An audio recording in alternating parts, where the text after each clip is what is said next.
kawan-kawan yang saat ini, juga mungkin ada yang ngerasain sama tapi takut untuk bicara. Ayo, nggak apa-apa, ayo sama aku, kita sharing gitu. Tapi kita nggak usah sharing bagaimana dia memperlakukan kamu loh. Kita sharing nih bagaimana cara kita memberdayakan diri kita. Kenapa sih Mila kok bisa kayak gitu? Mila kok bisa berani? Ayo kita bicarakan. Apa sih yang buat aku berani? Walaupun aku nampaknya sendiri, tapi banyak loh orang di belakangku. Ada Kak Siska Barimbing, mana Kak Siska Barimbing? Ada Kak Lusti, banyak. Ada kawan PHI, Sharon, yang luar biasa. Banyak orang di belakangku. Bukan berarti semua laki-laki itu patriarki, tidak. Intinya kawan-kawan, perempuan itu berdaya lah kawan-kawan. Kita ini kalau nggak kita memberdayakan diri kita sendiri, ya kita terus tidak berdaya. Akan terus jatuh, akan terus, ih kok kayak gini ya hidup ini, oh kok kayak gini ya. Makanya mulai berdayakan diri kita. Kita harus tahu nih, kita berdayakan diri kita ini untuk apa? Ya untuk diri kita sendiri, nggak untuk orang lain. Bukan untuk dia. Aku nggak peduli dia mau ngomongin aku. Ih, kau udah dipegang-pegang sisipus kau, katanya. Dipegang-pegang sisipus kau. Ih, nggak suci lagi kau. Gila apa kau? Aku jadi kesel kan. Gila apa kau? Kau bilang aku nggak suci. Aku ya, karena aku nggak sepakat, karena aku tahu dia itu pelaku, karena aku tahu itu salah, makanya aku ngomong. Makanya lah aku bicara. Aku jujur aku bilang inilah pertama kalinya aku membicarakan kasus ini secara terbuka depan kawan-kawan. Inilah baru keberanianku. Mohon maaf mungkin aku masih gugup ya. Bahas ini aku gugup. Aku gugup sekali. Tapi aku pengen orang yang mengalami nasib sama sepertiku jangan merasa kita lemah. Enggak, kita berdaya kawan-kawan. Ayo kita berdayakan diri kita. Semangat. Ayo kita berdayakan diri kita. Ayo kita bicarakan. Gak usah bicara sedihnya, bicara senangnya aja. Ayo kita bicara senang-senang. Kita mau gimana ke depannya? Atau kita mau buat komunitas penyintas nih, biar kita bisa memberdayakan kawan-kawan lain, bisa. Ayo gitu, kayak gitu sih. Kalau bicara patriarki, aku nggak bisa gitu.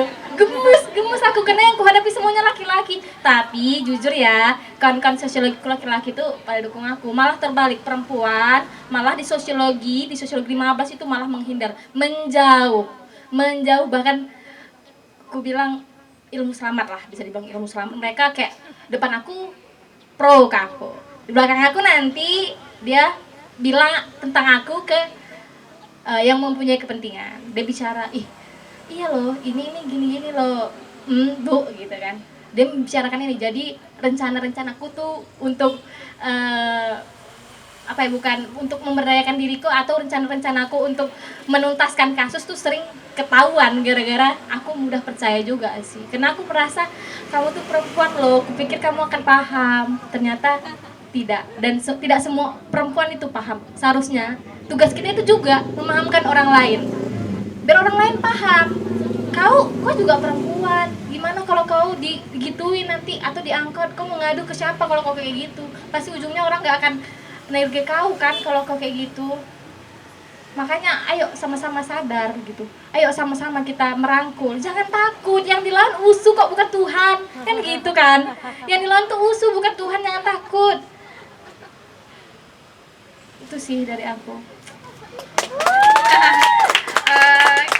Mungkin tahu sendiri kayak mana perjuangan Kak Bila untuk mengadvokasi diri sendiri, bahkan ya Kak bahasanya, karena memang berjuang bersama teman-teman juga yang mendukung dan sadar bahwa kekerasan seksual itu memang harus dilawan. Apalagi sudah terjadi berulang kali. Kalau tidak ada penyintas yang mau berjuang, mau bersuara, maka kekerasan seksual itu bisa jadi terjadi berulang kembali kayak gitu. Kemudian Kak Mila, kita sering ketika terjadi kekerasan seksual nih terlalu fokus nih sama bagaimana sih mengadili pelaku kayak gitu. Sampai kadang kita lupa nih sama kebutuhan korban. Kita lupa sama korban ini juga butuh pendampingan, butuh pemulihan, bukan hanya pelaku nih yang mau kita urusin kayak gitu. Kakak sendiri menurut kakak apa sih sebenarnya kebutuhan korban, kebutuhan penyintas yang sebenarnya harus kita prioritaskan juga nih dalam mendampingi atau menangani kasus kekerasan seksual? Iya sih, benar. Terkadang kita hanya berpikir bagaimana cara mengadili si pelaku tanpa memikirkan perasaan korban. Aku sih dulu sebelum ada kuasa hukumku yang kece-kece kayak Kak Siska, kayak Bu Leli, Bu Ruri, dan banyak laginya, itu memang gimana ya?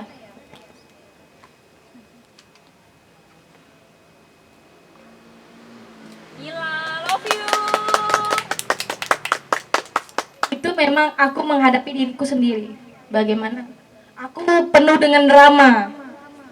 Ditelepon naik kasus kan, ditelepon sama rektor, tapi melalui Humas USU, ditelepon langsung. Halo, benar ini dengan yang dinamakan Mila Ulfa? Iya benar. Iya Mila, kamu bisa hari datang ke kampus jumpa sama Pak Runtuh? Langsung, gila jantungan gue kan. Aduh, mati aku nih. Aku pasti didiskriminasi nih. Kalau saya bawa kawan boleh nggak? Nggak usah, kamu sendiri. Makin jantungan ya kan? Ya ampun. Tiba-tiba jurusan nelpon. Mila, kamu disuruh menghadap kepala jurusan. Waduh, kacau nih. Kok menghadap semua orang ya kan? Apa cerita nih? Tiba-tiba aku lihat di HP, Facebook, Mila saya beribtu ini, beribtu itu, pengen jumpa kamu. Kasus kamu ini sudah menjadi delik aduan atau delik apa gitu, saya lupa. Aduh, dalam satu hari kok banyak kali SMS, telepon. Sampai akhirnya saya mematikan telepon saya. Saya pulang ke kontrakan dengan penuh drama, saya nangis, ngunci pintu, ketakutan. Wah, luar biasa, ketakutan. Jam 1 malam saya nelpon kawan, kau di mana? Kau di mana? Aku di teman-teman saya ada anak suara USU, dulunya anak suara USU. Aku di suara USU, sinilah kau. Aku takut loh, sumpah aku takut kok, sebanyak kali ngomongnya. Aku udah matikan hatimu. Matikan, dijemput, dibawalah aku ke suara USU.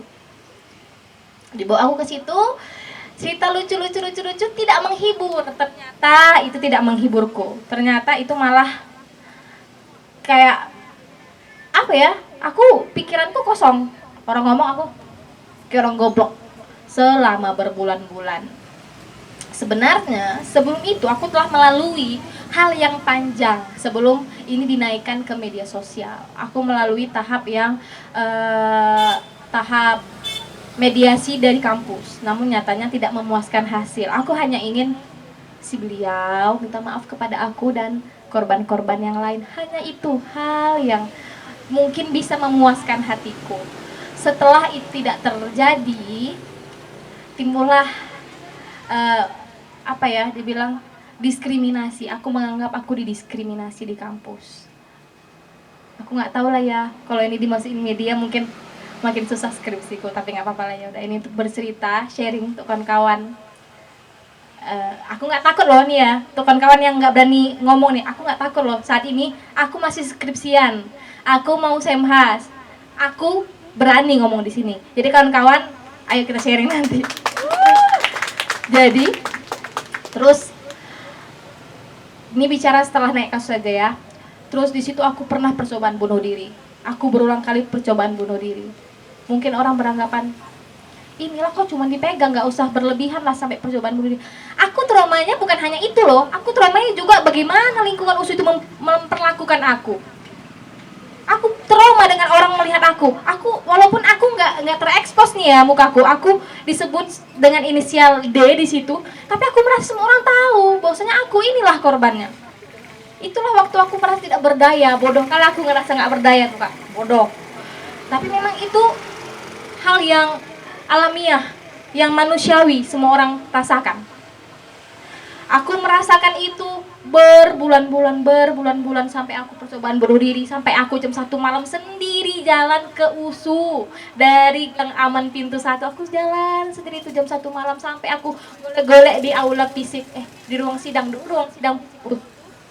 ada di enggak yang baru, yang lama. Golek aku di situ sampai nggak berani pulang. Karena apa? Karena ada anjing di bawah, nggak berani pulang aku. Di situlah aku sampai dijemput kawanku, aku ke masjid. Drama lah hidupku, drama lah dengan orang yang HP ku ganti nomor kok orang pada tahu ya kan. Aku ganti nomor baru orang pada tahu. Sial kali aku rasanya. Dapat surat, aku disurati, disuruh menghadiri, tapi nggak boleh aku bawa kawan. Ya Allah, bagaimana lah aku berani. Sempat aku itulah sempat aku punya kuasa hukum, tapi aku ngerasa nggak cocok kan. Aku pernah sempat lari ke kuasa hukum, tapi aku merasa nggak cocok, aku cabut lagi kuasaku. Namun aku bertemu orang-orang yang menawarkan dirinya sebagai kuasa hukum yang baik hati, yang luar biasa, sangat mendampingi aku. Yang aku nggak bisa cerita semuanya tentang aku, mereka selalu ada. Walaupun aku itu penuh dengan ketakutan, mereka selalu ada loh kak. Jadi aku banyak kawan, alhamdulillah ya kawan-kawan ya. Semoga nanti kita dari ceritaku ini, semoga nanti kita bisa lebih berani. Jadi bukan hanya takutnya aja nih, ini juga senang-senangnya ada. Aku konseling loh sampai kawan-kawan. Aku konseling sama namanya Kak Dina. Kak Dina dari apa ya, lupa aku, dia dari konselor mana. Aku sebelum itu udah konseling nih sama kuasa hukum aku. Dia bilang, kamu takut? Iya, saya takut bu. Kamu takut sama siapa? Sama ini.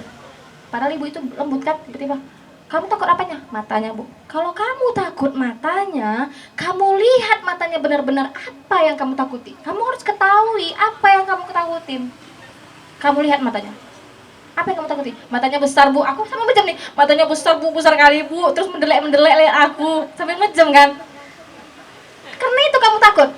Mata kamu juga besar loh Mila. Kata. Oh iya ya, aku baru sadar. Coba kamu hadapi dia dengan mata yang sama. Oke.